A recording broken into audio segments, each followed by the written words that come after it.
when Onafonuga announced that Tinubu was going on a vacation, they said it was going to be for 10 days.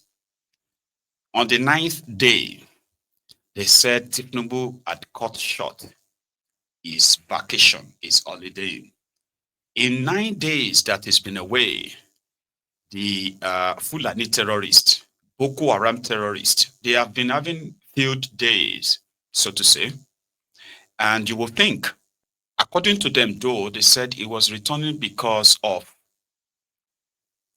an issue of national importance.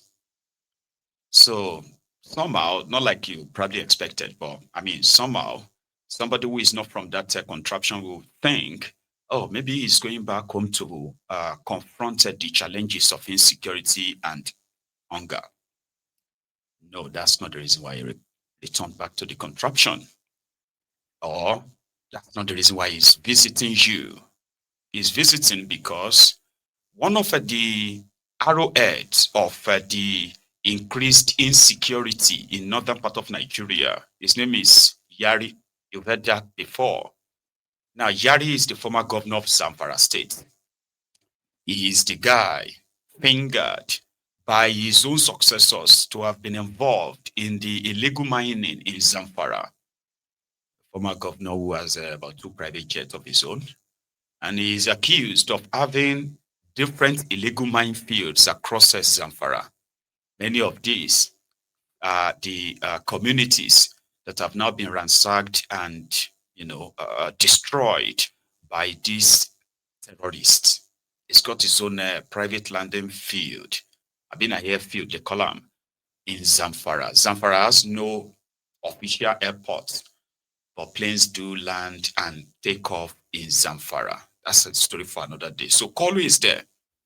And so was Sheyi, who followed his dad to Kaduna to honor Yari, whose son is getting married to Zulum's daughter. Zulum is the governor of Borno State. So they're having the fatia, the wedding in Kaduna. You can say that is why Tinubu returned.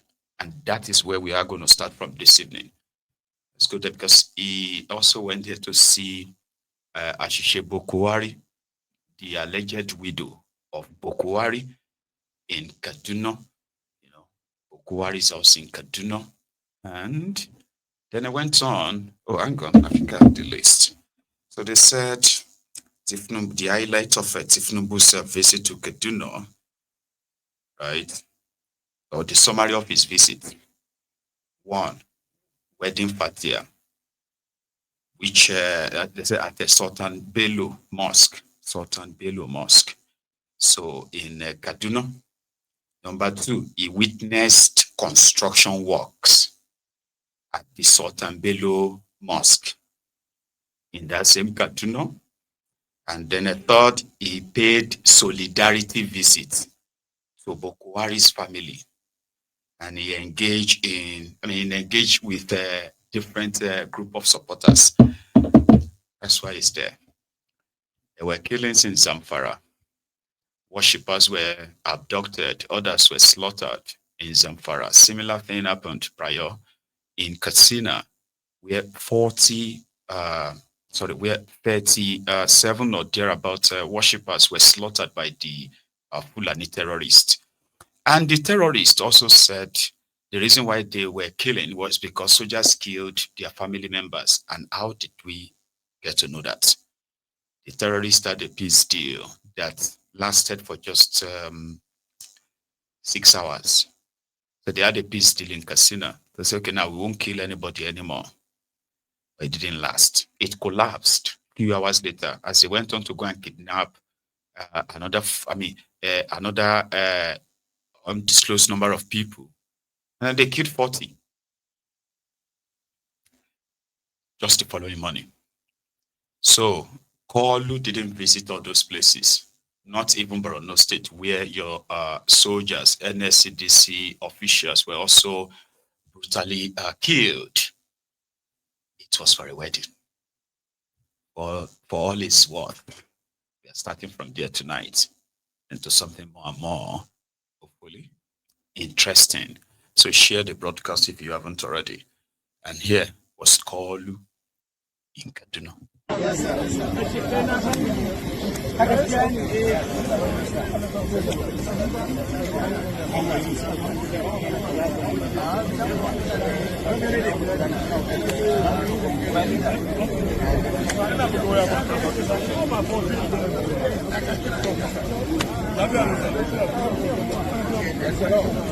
How are you? How are you?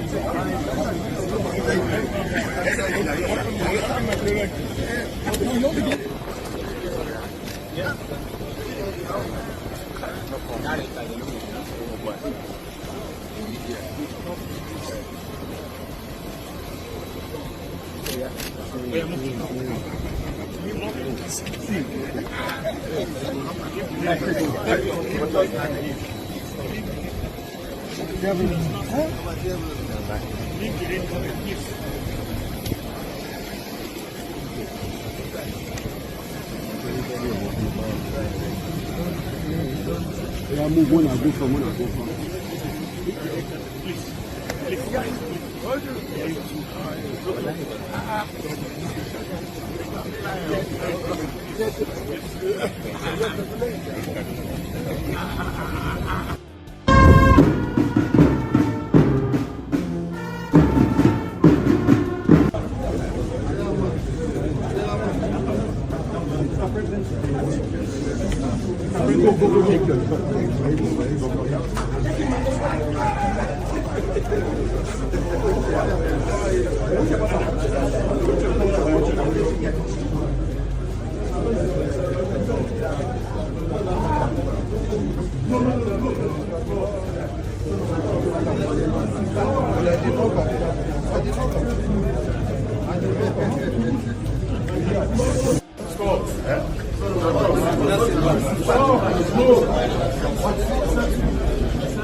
We share in your grief, we share in your pain.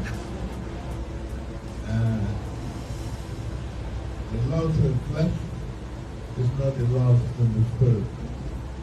The spirit that he left with us, the spirit of hard work, dedication, patriotism, and honesty.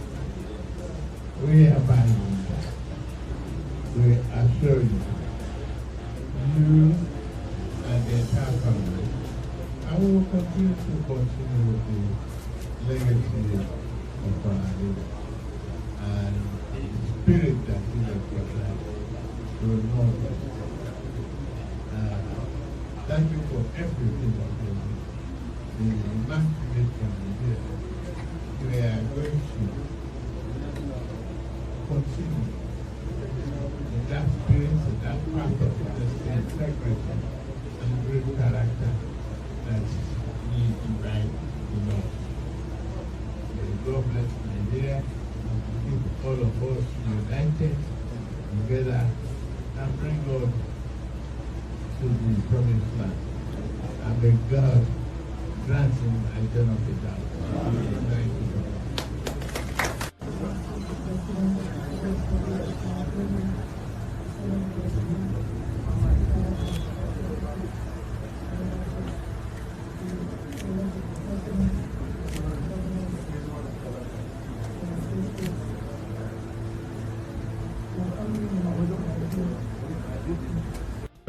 We are all here together, we are all here gathered in this Juma class in order to witness the marriage ceremony of our dear brother, the Chief Senator, Yari,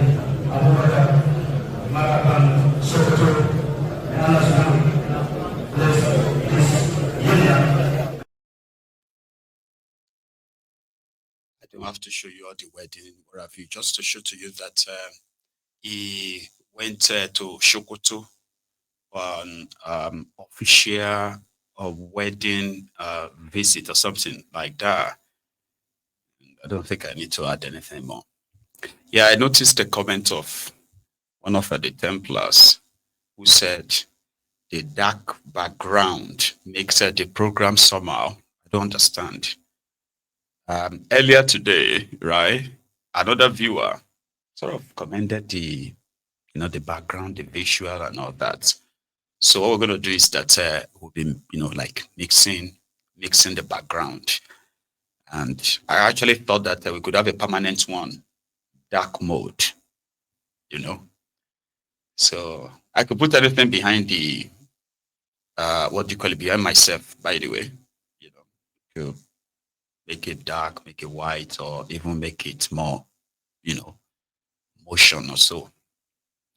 So yeah, we'll keep trying that out. And indeed, maybe at the end of the day, we're going to just put it to a vote. Let us continue. While they were in Kaduna, Lagos, right, was witnessing a near, what do you call it, a near riot, or probably a near brutal violence from all sides. A few days ago, the fire incident in Lagos Island, right, including that bigger tower, what's that place called again? Fidel also Tower, as well as the Mandelas, where shops, properties worth billions were lost, right? Then to Teju Osho, where people were protesting about not having access to electricity for weeks, and they are being charged for same. That one has turned to riot. And another riot that brewed, this time again, on the island, Lagos Island, by the way. And what happened? A keke rider and the area father of the place, the NURTW chairman, an APC Agbero in Lagos Island called Shamsuddin Oladiti or Shamelon, right? Killed somebody by beating the individual to death. And what happened? I think we should take that story before we go to Teju. Okay? Shamelon, the ally of MC Olueron. Okay? So it was reported that yesterday or so, yesterday or so, right? He as the chairman of NURCW or a member of the NURCW as, area commander was stopping the tricyclist on the road, probably, extorting them. Then it got to the turn of Rahman. Now, Rahman is a passenger in one of the tricycles. So his own keke got stopped. And in the process, the area boys, the Agberos, they were much like harassing the driver, the rider. So this victim intervened by saying, sir, please leave him now. That kind of like, please, sir, let him go. Baba, I beg, or I plead on his behalf. That infuriated the NURTW gun, and they pounced on him until they beat him to death. He's been arrested, as from what I have gathered so far. He's been arrested. However, not until when people became seriously agitated. Because knowing the fact that he's an APC, an APC thug who believes that they are now, they are the ones controlling this federal. You get that now? That's what they say in Lagos. I don't know. Some people live in Lagos. I don't know if I've heard them say that before or hear them say it now. That our federal, like we are now the owner of So we are not the ones controlling the federal government of Nigeria. Anybody who dares us, if we kill you, we kill you and nothing will happen. You get what I mean now? So Rahman, Imam, is that unlucky individual. Omar Dubo, meaning a young man that also grew up in the area, possibly known to many of them too. He was dragged, beaten, brutalized until he gave up the ghost. And from the beginning, before the young man got killed, there were videos. First, there's a video I wanted to share with you about a Tinubu that I did. I'll show you after this, okay? So, first, when he was being dragged, people didn't rescue him. That's another thing about the people. Something that possibly enabled most of these criminals to perpetuate their criminality or get away with their criminality. So they watched, I feel it, joy. Until until he was beaten to death. So here.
That.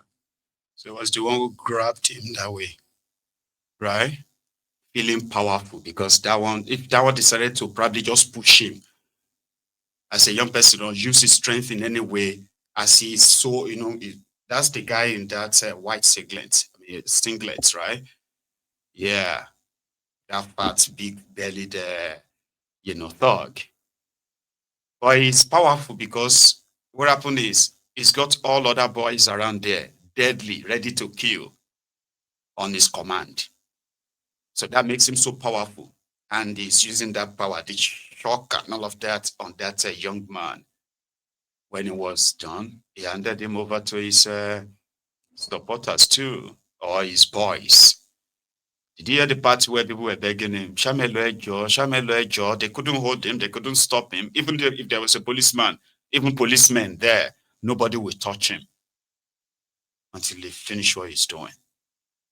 Yeah. Now you are going to see the extended version of the video. And I need to warn you, viewers' discretion is greatly advised. It may be a little bit uncomfortable for some of you. I have done my best to stretch it as usual, keep some stuff out, but it's still a little bit, provocative, I'll say. So, warning to you. Now, here is the extended version of that assault that led to the death of Rahman, Imam. Come on, no, boys, man, no, man.